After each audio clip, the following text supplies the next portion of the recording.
এজন্য রব্বুল আলামিন বলেন ইত্তাবিউ মা উনসিলা ইলাইকুম মির রাব্বিকুম ওয়া লা তাত্তাবিউ মিন দুনিহি আউলিয়া কলিলাম মা তাযাক্কারুন। সুবহানাল্লাহ পড়েন। রব্বুল আলামিন বলেন, গোলাম তোমার রবের পক্ষ থেকে যা নাজিল করা হয়েছে তার অনুসরণ করো। ওয়ালা তাত্তাবিউ মিন দুনিহি আউলিয়া, আল্লাহ ছাড়া কাউকে অভিভাবক বানায়ও না। কলিলাম মা তাযাক্কারুন, অল্পরায় উপদেশ গ্রহণ করে। সুবহানাল্লাহ পড়েন। রবের পক্ষ থেকে যে কোরআন নাজিল হয়েছে সেটা মানা আমাদের সকলের দরকার আছে না নাই? কোরআন মানতে যে, কোরআনের পথে চলতে যে জালিমের পক্ষ থেকে হামলা হবে, মামলা হবে, জেল হবে, জুলুম হবে, এই ক্ষেত্রে আল্লাহকে অভিভাবক মানা লাগবে। আল্লাহ ছাড়া মুমিনের আর কোনো অভিভাবক নাই। ঠিক কিনা বলেন? এজন্য আমার আল্লাহ বলেছেন হুয়া মাওলাকুম ফানি'মাল মাওলা ওয়া নি'মান নাসির।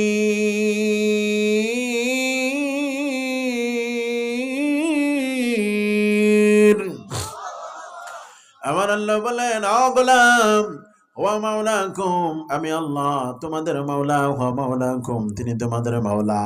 ফানি'মাল মাওলা ওয়া নি'মান নাসির, আমার আল্লাহর চাইতে সর্বশ্রেষ্ঠ অভিভাবক, সাহায্যকারী আর কেউ হতে পারে না। ঠিক কিনা বলেন? এই জন্য আল্লাহকে আমরা মানবো, আল্লাহকে আমরা অভিভাবক মানবো।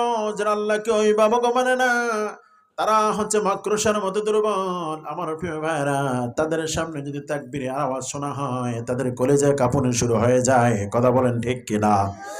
مثل الذين اتخذوا من دون الله أولياء كمثل العنكبوت اتخذت بيتا وإن أوهن البيوت لبيت العنكبوت لو كانوا يعلمون। কার কথা বলেন? কার কথা? রব্বুল আলামিন বলেন, গোলাম যারা আমি আল্লাহ ছাড়া অন্য কাউকে ইলাহ বানায় তাদের দৃষ্টান্ত মাকড়সার মতো, মাকড়সা ঘর বানায়, একেবারে দুর্বল। কথা বলেন ঠিক কিনা? এই জন্য আমরা আল্লাহকে অভিভাবক বানাবো। আল্লাহ আমাদের সর্বশ্রেষ্ঠ সাহায্যকারী। আলহামদুলিল্লাহ পড়েন। আল্লাহকে যারা বন্ধু বানাবে, আল্লাহকে যারা বন্ধু পেয়ে যাবে, ও আমার লক্ষ্যপুরের ভাইরা, আল্লাহ যারা বন্ধু হয়ে যাবে তারা দুনিয়া সফল হয়ে যাবে, আখিরাত ধন্য করে দিবেন তিনি কে? সুবহানাল্লাহ পড়েন। এই জন্য আমার আল্লাহ বলেন, গোলাম আমি তোমাদেরকে পথ চলার জন্য, ও গোলাম, আমি কোরআন দিয়েছি। গোলাম রে, এই কোরআন আমি পাহাড়ের উপর নাজিল করে নাই, আমি তোমাদের উপর নাজিল করেছি। সুবহানাল্লাহ পড়েন। আমার আল্লাহ বলেন, গোলাম এই কোরআন যদি আমি পাহাড়ের উপর নাজিল করতাম তাহলে তোমরা দেখতে এই কোরআনের ভারে পাহাড়টা বিদীর্ণ হয়ে যাচ্ছে। এই কোরআনের ভার আছে না নাই? বলেন আছে না নাই? لو أنزلنا هذا القرآن على جبل لرأيته خاشعا متصدعا من خشية الله وتلك الأمثال نضربها للناس لعلهم يتفكرون। জোরে বলেন আল্লাহু আকবার।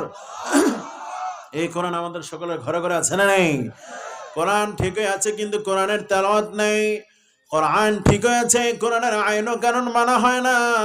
কোরআন ঠিক আছে আমার ভাইরা, কোরআনের আইন যদি মানা হতো তাহলে পরে বাংলাদেশে দর্শনকারী বেড়ে যেত না। ঠিক না বে ঠিক? কোরআনের আইনে যদি একটা দর্শনের বিচার হয়, দর্শন কমে যাবে না বেড়ে যাবে? জোরে বলেন আর জোরে। ওয়াজানিয়াত ওয়াজানি ফাজলিদু কুল্লা ওয়াহিদিম মিনহুমা মিয়াতা জালদাহ। আমার আল্লাহ বলেছেন, জানাকারী নারী পুরুষ যারা হয়ে যাবে আমার প্রিয় ভাইরা, তাদেরকে বিবাহিত হলে রজম মারা লাগবে, অবিবাহিত হলে দৌড়া দেওয়া লাগবে। আইন কার? আর জোরে। কেউ যদি জানা করে, দর্শন করে, সম্মুখে আমার প্রিয় ভাইরা চৌমুহনী বাজারের সামনে সবার সামনে তাকে যদি বিবাহিত হলে রজম মেরে হত্যা করা হয় তাহলে পরবর্তীতে কেউ জানা করার সাহস পাবে না। ঠিক কিনা বলেন? অবিবাহিত হলে যদি দররা মারা হয়, বেত্রাঘাত করা হয়, আমার প্রিয় ভাইরা কোন যুবক দর্শন করার মতো সাহস পাবে না। এই জন্য বাংলাদেশ থেকে বর্তমানে আমার প্রিয় ভাইরা আইন শৃঙ্খলার অবনতি থেকে উদ্ধার পেতে হলে, দর্শন মুক্ত বাংলাদেশ গড়তে হলে আল কোরআনের আইনের কোনো বিকল্প নাই। ঠিক না বে ঠিক? একটা বিচার আপনি কোরআন দিয়ে কোন আল্লাহর কসম করে বলছি, অত্র অঞ্চলে কেউ জানা করার সাহস পাবে না। ঠিক না বে ঠিক? চোরের হাত আপনি কেটে দেন আল্লাহর আইনে,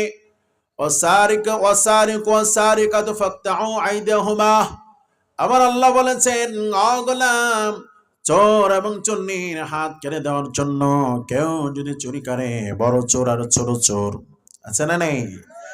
দেশের চোর, পাতি চোর আছে না নেই? দেশের টাকা পাচার করে করে বিদেশ পাড়ি জমায়, আবার গ্রামের ভিতরে ডাব চোর, নারিকেল চোর, দোকানের চোর, ছোট ছোট চোর গুলো সবার হাত যদি কেটে দেওয়া হয়, কেউ চুরি করার সাহস পাবে না। ঠিক কিনা বলেন?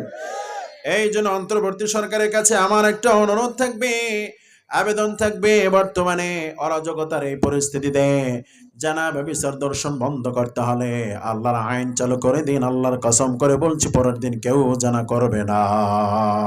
ঠিক না বে ঠিক? এদেশ কোরআন দিয়ে চলুক, আল্লাহর আইনে চলুক। আমরা কি সবাই চাই? কারা কারা চাই? তো হাত তুলে আল্লাহকে দেখাই। আল্লাহ কবুল করে বলেন আমিন। আর জোরে বলেন আমিন। কোরআনের কথা কি শুনবেন? চলে যাবেন না তো? ইনশাআল্লাহ পড়েন। শুনলে মজা আছে না নেই? কোরআনের কথা যতই শুনবেন মজা দিবেন কে? মন থেকে মজা পাবেন যদি ঈমান থাকে। অন্তরের ভিতরে ঈমান থাকলে কোরআনের কথা শুনলে মজা পাবেন। আর অন্তরের ভিতরে যদি ঈমান না থাকে, কোরআনের আলোচনা ভালো লাগবে না, তিতা তিতা লাগে।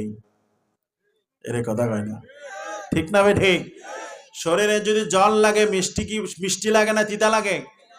বুঝেন নাই মনে হয়? তাই বলে কি মিষ্টির দোষ? আরে কথা কয় না, শরীরের দোষ। ঠিক? আমার ভাইয়েরা, কোরআনের আলোচনা শুনলে যাদের ভালো লাগে না, বিগত সময় আমরা দেখেছি আমার ভাইয়েরা কোরআনের আলোচনার ভিতরে 144 জারি করেছে তারা।